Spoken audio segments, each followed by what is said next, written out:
querido Andrés Oppenheimer.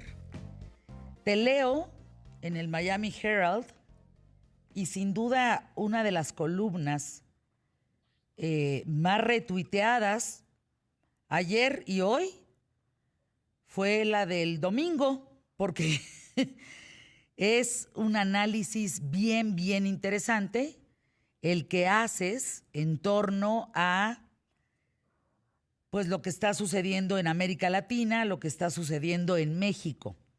Sin embargo, hoy comienza la Asamblea General de la ONU. Si nos puedes decir algo en relación a esa columna y arrancarte con el tema de la importancia de la Asamblea General de la ONU.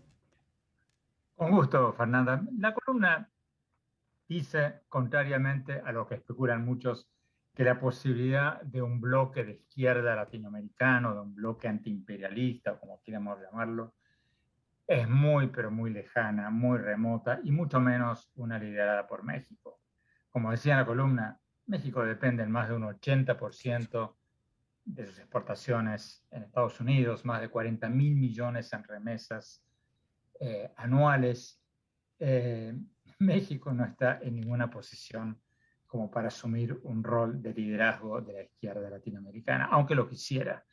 Y los demás países de la así llamada izquierda antiimperialista o jurásica, o como querramos llamarla, están en bancarrota total. O sea, Venezuela está en una crisis humanitaria como nunca se ha visto. Argentina está en un momento, una crisis política interna monumental. Y bueno, Nicaragua y Cuba son demasiado pequeñitas como para hacer una diferencia.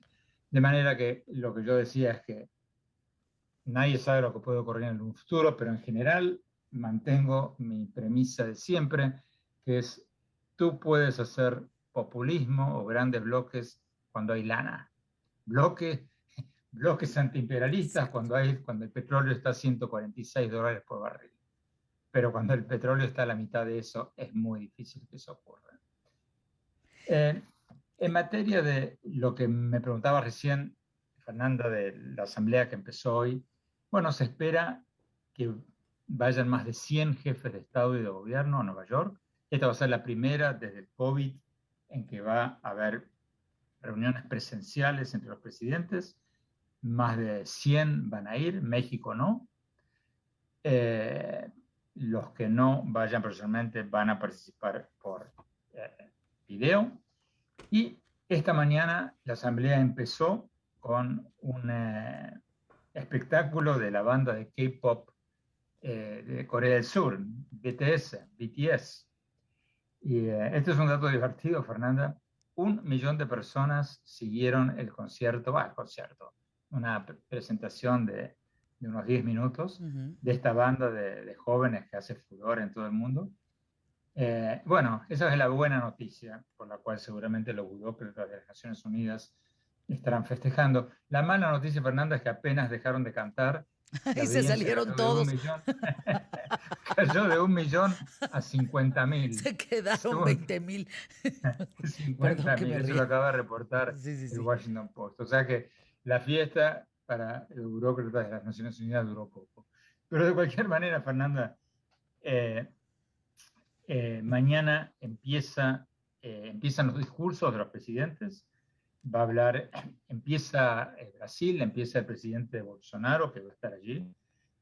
Sigue el presidente Biden y después varios otros. Tú me preguntarás, ¿por qué Brasil primero?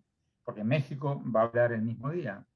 Bueno, esto es una tradición, Fernanda, que viene de los años 50, porque en aquella época, antes del Internet, antes de la televisión a cable, ningún país quería hablar primero, ningún presidente quería hablar primero, todos le decíamos, no, empieza tú primero, como solíamos hacer en la escuela. Pero ahora Brasil por algún motivo dio el paso adelante o todos los demás dieron un paso atrás y en ese momento Brasil quedó primero y quedó la tradición desde entonces que Brasil todos los años arranca con el primer discurso en la sesión de presidentes y hoy por supuesto es el lugar más codiciado por todos. Y le sigue Biden por ser el país anfitrión y después vienen todos los demás. Y ya han habido varias controversias antes que empiece la sesión, Fernanda. Rusia puso el grito en el cielo porque la ciudad de Nueva York exige prueba de vacuna Y para... eso fue un tema, qué escándalo. Ahí empezó la polémica, justamente cuando las autoridades Bueno, de Nueva York pidieron y exigieron certificados de vacunación. Arráncate y, con eso, y- Andrés. y el embajador ruso dijo, no, esto es un atentado contra la libertad de los países. Bueno, ¿qué pasa ahí? En el fondo, Fernanda, esto es porque la OMS, la Organización Mundial de la Salud, todavía no ha reconocido la vacuna Sputnik de Rusia. Entonces los rusos dicen, ¿cómo es eso? A mí no me vas a dejar entrar con mi vacuna. Pero todos entran con la tuya, ¿no? No, no, qué Pero escándalo. todos entran con la tuya. Así, ¿no? Pero la Organización Mundial de la Salud, el hecho concreto es que todavía no la han eh, aceptado la vacuna rusa. Y la otra disputa, las muchas, pero las más importantes, antes de empezar la sesión, Fernanda, fue sobre quién va a representar a Afganistán. Porque el antiguo embajador del antiguo régimen apoyado por Estados Unidos eh, no ha largado el mando, sigue ahí, y los talibanes todavía no han nombrado un reemplazo. Entonces, queda la duda de si va a hablar el embajador del régimen depuesto No, bueno. o vendrá a último momento alguno nuevo, todavía no está claro. Pero el hecho, Fernanda, es que para mí lo más importante que se va a debatir aquí es el tema de las vacunas. Se va a hablar, por supuesto, de Afganistán, se va a hablar de China, se va a hablar de cambio climático, obviamente se van a hablar de todas estas cosas, pero para mí el tema central de lejos va a ser el de las vacunas, porque según la propia OMS, que es una agencia de las Naciones Unidas, más del 70% de las dosis mundiales de vacunas han sido dadas en 10 países, los 10 países de los más ricos del mundo. Y entonces está la gran controversia sobre, bueno, ok, ¿qué pasa con los demás? O sea, ustedes están hablando de darse una tercera dosis obligatoria cuando en gran parte del mundo la gente ni siquiera se ha dado la primera. Y eso va a ser un gran, pero un gran debate.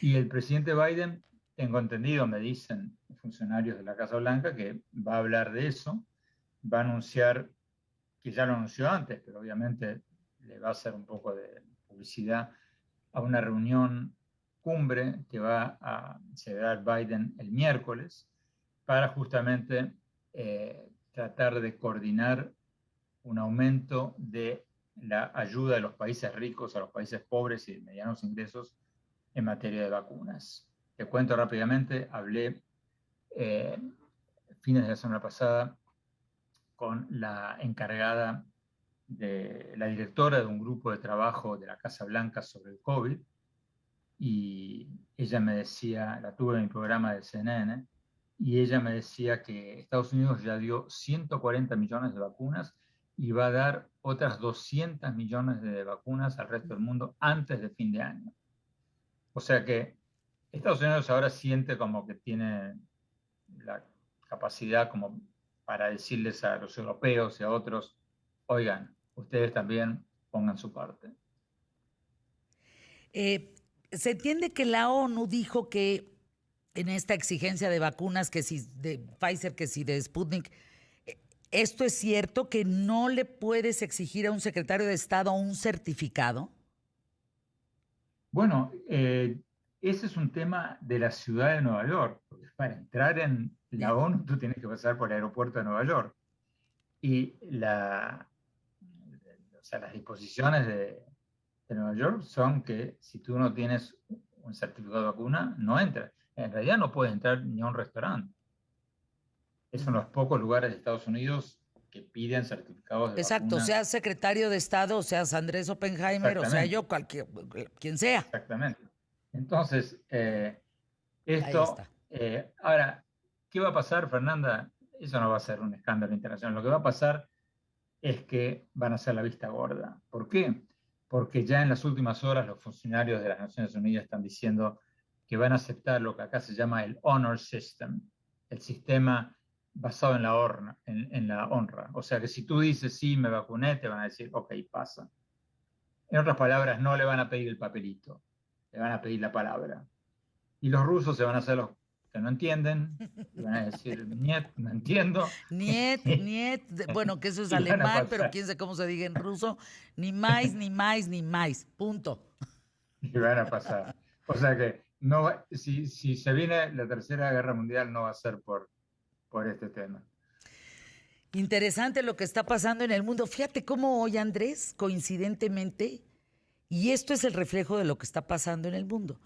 Casi todo el programa, ¿qué tal, Fernanda?, fue un tema de asuntos globales políticos. De qué está pasando en México, en América Latina. Dirás, ¿por qué? Porque ese es el meollo del asunto en estas semanas. Es Y importante lo que es está que pasando. más que en esta semana, Fernanda, en estos tiempos, Claro, porque tú no puedes combatir una pandemia combatiéndola en tus fronteras si en el país de al lado se contagian todos, porque es una cuestión de días, de semanas, hasta que exacto. se traspase a tu país.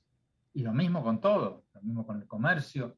Estamos en un mundo, a mí me causa gracia cuando escucho a la gente diciendo que se acabó la globalización, que se No, terminó el peor. No, al contrario, al contrario. no, no, O no. sea, hoy en día con el Internet estamos más interconectados que nunca Claro. y cada vez más dependemos de lo que hacen o dejan de hacer otros países. Oye, para despedirnos, Andrés, si no tengo mala memoria, ¿qué no fue el Sputnik la primera vacuna y que hoy en día la FDA no acepta todavía? La FDA en realidad no aceptó ninguna, que yo sepa, ninguna vacuna extranjera. La Bien, OMS no ha aceptado, la Organización Mundial de la Salud todavía no ha aceptado las Sputnik, aunque no me tomes la palabra, tendría que corroborarlo, pero si no me equivoco, todavía no tiene aprobación final. te mando un abrazo con mucho cariño, Andrés, próximo lunes contigo. Gracias, Fernando, hasta siempre. Hasta siempre.